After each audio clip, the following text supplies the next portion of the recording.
Well, hi, it's good to see you again. Of course, this is Saturday night. I want to remind you, be sure to connect into our Connect class with Vincent tomorrow morning and with our pastor at 10:15.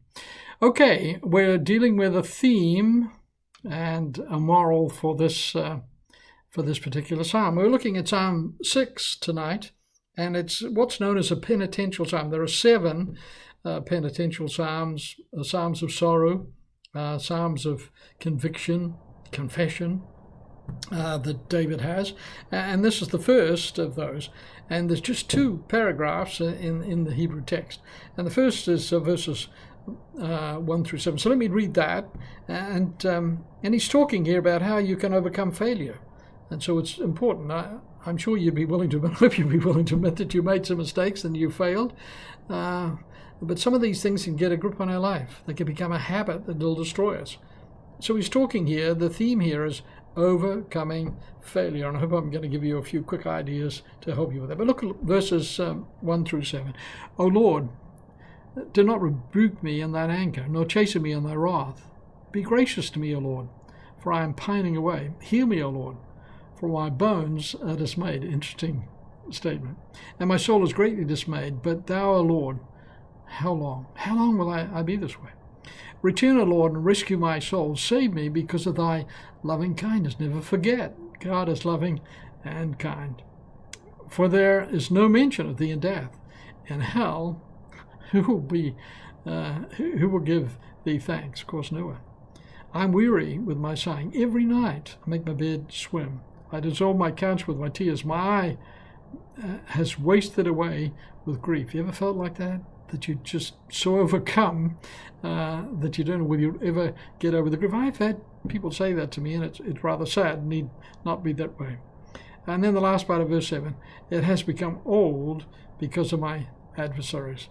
Now listen, there's only one way to overcome failure. Listen to me very carefully. You've got to face it. You've got to be willing to admit it. You can't make excuses for failure. If you do, it'll destroy you. You'll never get out of it.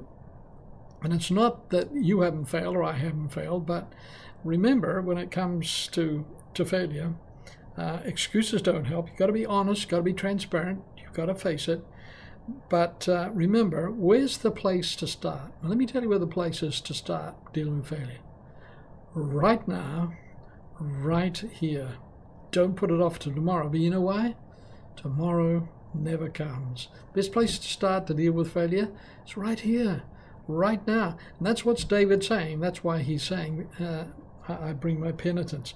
Now, there's something that I want to mention to you. Very important. It's a simple statement, but it's very true. Failure is never final with God. Listen, I've heard all kinds of stories in my life as a pastor. Some of them would horrify you. And some of them you would find hard to believe. I did when I was told them. But listen, I've seen God do amazing things, rescue people from the most distraught, difficult situations that you could ever imagine. God can do it because he's a loving and a kind God. Remember, that's what David has said here. And then look at the second paragraph, verses 8 through 10. Depart from me, all you who do iniquity. For the Lord has heard the voice of my weeping. The Lord has heard my supplication. And the Lord receives my prayer. Wow, it's wonderful to know that God is listening. God wants to answer your prayer. All my enemies shall be ashamed and greatly dismayed. They shall turn back, and they shall suddenly be ashamed. Listen, God is for you, my friend. Don't ever doubt that. Remember what we said so often in these devotions at night. If you're godly, God plans good for your life. Now, let me just give you 6 quick statements here that are very important, and I'll try to get them in before the 5 minutes is up. First thing for improvement is to get things right with God. You'll never be right with men or with the situation you're facing until your relationship with God is right. That's the first thing. Second thing is be sure that you commit to see it through. You know, you don't get a prize for starting a race. You get a prize for finishing. So be sure that you're committed to see it through. And the third thing is get away from things that cause you to defeat. We've already talked about this.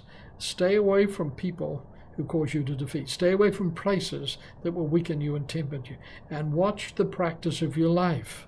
The books you read, movies you go to, television that you watch, and so on.